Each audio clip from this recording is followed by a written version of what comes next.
ইরাকে এক নাস্তিকের জন্ম হয়েছিল, মাজুসি নাস্তিক মুলহিদ।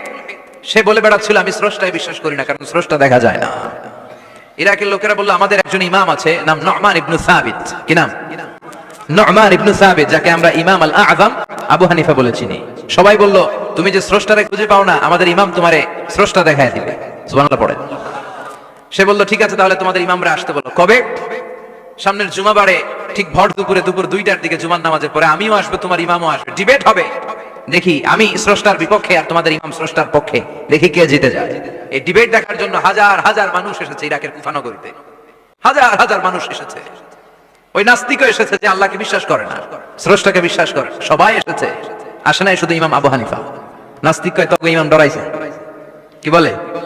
তোদের ইমাম ভয় পেয়েছে। উনি এসেছেন 1.5-2 ঘন্টা দেরি করে। 1.5 ঘন্টা দেরি করে যখন উনি আসলেন, নাস্তিক বলে আপনার সাথে কোনো কথা নাই, আপনার তো সময়ের জ্ঞানই নাই, আপনার সাথে কিসের আলাপ? ইমাম আবু হানিফা বললেন আইন্দি ওযর, আমার ওযর আছে। কি ওযর? তিনি বললেন আমি যখন ঘর থেকে বেরোই আমার বাড়ির সামনে বিশাল এক নদী পড়ে যায়, আর এই নদী পেরোতে আমার নৌকা ব্যবহার করতে হয়। আজকে এসে দেখি নৌকাও নাই, মাঝিও নাই, কিছু নাই। কিভাবে পার হবো? হঠাৎ দেখলাম নদীর পাশে বিশাল বড় গাছ, গাছটা হঠাৎ এমনি এমনি 2 টুকরা হয়ে গেল। গাছ থেকে বিশাল কাঠের তক্তা বের হয়ে গেল। তক্তাগুলো অটোমেটিক্যালি জোড়া লেগে নৌকা হয়ে গেল। এই নৌকা মাঝি ছাড়া সা করে আমার সামনে চলে এলো। আমি নৌকায় বিসমিল্লাহ বলে বসে পড়লাম। হঠাৎ নৌকা আমারে টান দিয়ে ওপারে নিয়ে এলো। তারপর আমি আপনার এই ময়দানে ছুটে এসেছি। এই যে গাছ কাটা, তক্তা হওয়া, নৌকা হওয়া, মাঝি ছাড়া চলা, এই প্রসেসিং হতে আমার 2 ঘন্টা সময় লেগেছে। I am extremely sorry for that. আনা আসিফ জিদ্দান, আমি দুঃখিত। নাস্তিক নেতা বলে তোকে ইমাম গাঞ্জা খাইছে। কি খাইছে? তোদের ইমাম মাজনুন জুন্না আলাই, মাথার তার সিরা নিয়ে যা। ইমাম আবু হানিফা বললেন ময়দানে আমারে গালি দিলেন কেন? পাগল বললেন কেন? তার সিরা বলে ডাকলেন কেন? মাজনুন শব্দ ব্যবহার করলেন কেন? মার্জিত ভাষা ব্যবহার করতে শিখেন। নাস্তিক বলে কেমন কথা আপনি বলেন? শিক্ষিত মানুষ, দার্শনিক মানুষ, জ্ঞানী মানুষ, ইমাম মানুষ, কোন মানুষ ছাড়া, করাত ছাড়া বিশাল বড় বড় গাছ কাটা যায় নাকি? মিস্ত্রি ছাড়া তক্তা বানানো যায় নাকি? মিস্ত্রি ছাড়া তক্তা জোড়া লাগে এমনি এমনি নৌকা হয় নাকি? মাঝি ছাড়া পানিতে নৌকা চলে নাকি? ইমাম আবু হানিফা বললেন now you on the right track. এই তো লাইনে আসছেন। এই লাইনে আনার জন্য তো এত গল্প, লাইনে আনার জন্যই তো এত স্টোরি আমি মেক করলাম। আপনার কথা থেকেই যদি ধরি, করাত ছাড়া গাছ কাটা যায় না, এমনি এমনি তক্তা হয় না, এমনি এমনি নৌকা হয় না, মাঝি ছাড়া নৌকা এমনি এমনি চলে না, তাহলে আকাশ কেমন করে এমনি এমনি হলো? জমিন কেমন করে এমনি এমনি হলো? দ্বীপ প্রহরের জ্বলজ্বলে সূর্যটা কেমন করে কিরণ দিল এমনি এমনি? আল্লাহু আকবার। কেমন করে নবমণ্ডল ভূমণ্ডল সৃষ্টি হলো? কেমন করে দিন শেষে রাত্রি আসে, রাত্রি শেষে দিন আসে? ওইটা যদি এমনি এমনি না হয়, মহাবিশ্বের এই সুন্দর বসুন্ধরার সবকিছু কেমন করে এমনি এমনি হয়? নাস্তিক কয় হায় হায়, আসলেই তো আমি একটা উল্লুকা পাঠা, আসলেই তো আমি হাদারাম, এইভাবে তো ভেবে দেখি নাই। আসলে তো এগুলো এমনি এমনি হয় না। Someone is controlling everything in the world. একজন মহা শক্তিধর মহা এমডি আছে, এমডি ম্যানেজিং ডাইরেক্টর, মহা ব্যবস্থাপক, সব ব্যবস্থাপকদের বড় ব্যবস্থাপক। চিৎকার করে বলেন তিনি কে? বিশাল এক ব্যবস্থাপক আছে, তিনি সব কন্ট্রোল করেছেন। এতদিন পর্যন্ত আমি বুঝতে পারি না, আমারে মাফ করিয়ে দেন আর পড়িয়ে দেন লা ইলাহা ইল্লাল্লাহু মুহাম্মাদুর রাসূলুল্লাহ সাল্লাল্লাহু। সাইয়েদনা ইমাম আবু হানিফার হাতে হাত রেখে শাহাদা বাক্য পাঠ করেছে। সুবহানাল্লাহ পড়েন। ঝিনুকের ভেতর লুকিয়ে থাকে যেমন মতি, ঝিনুকের ভেতর লুকিয়ে থাকে যেমন মতি, কালমা শাহাদাতে আছে আল্লাহর জ্যোতি, কালমা শাহাদাতে আছে আল্লাহর জ্যোতি। সুবহানাল্লাহ পড়েন। এই জ্যোতি যার হৃদয় একবার টাচ করে তার জন্য জান্নাতকে খুলে দেয় কে? এজন্য এই সূরা পড়লে নাস্তিকরা নাস্তিক থাকবে না। নাস্তিকদের জন্য এখানে আল্লাহ মেডিসিন দিয়েছেন, কিছু ডোজ দিয়েছেন। আলহামদুলিল্লাহ পড়েন। এই সূরা থেকে আমরা কিছু সময় কথা শুনবো। শুনতে রাজি আছেন তো?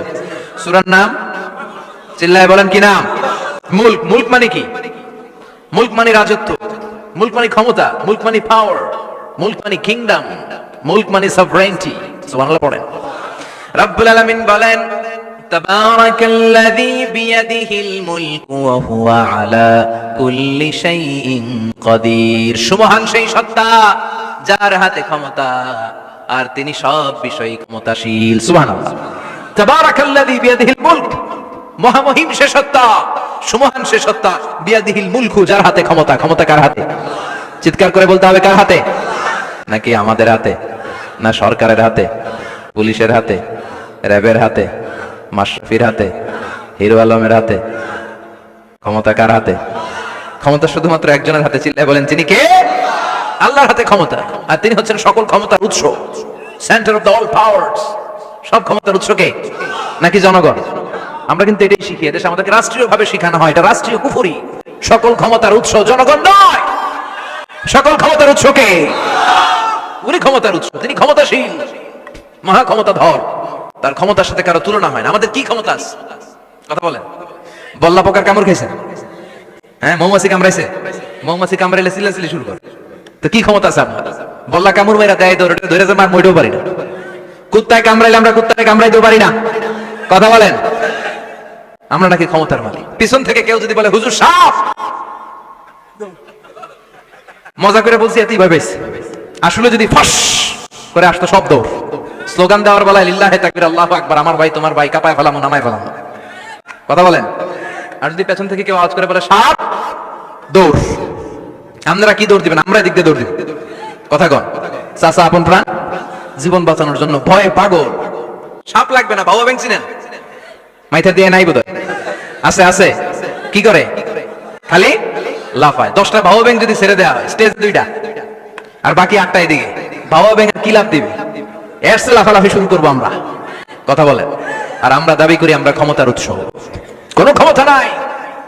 একবার ডায়রিয়া হলে 3বার টয়লেটে গেলে আর চেহারার দিকে তাকানো যায় না। কারে মাফ করে দেয়? আই মরে যাইও, আই হাইতান ন আছে না নাই?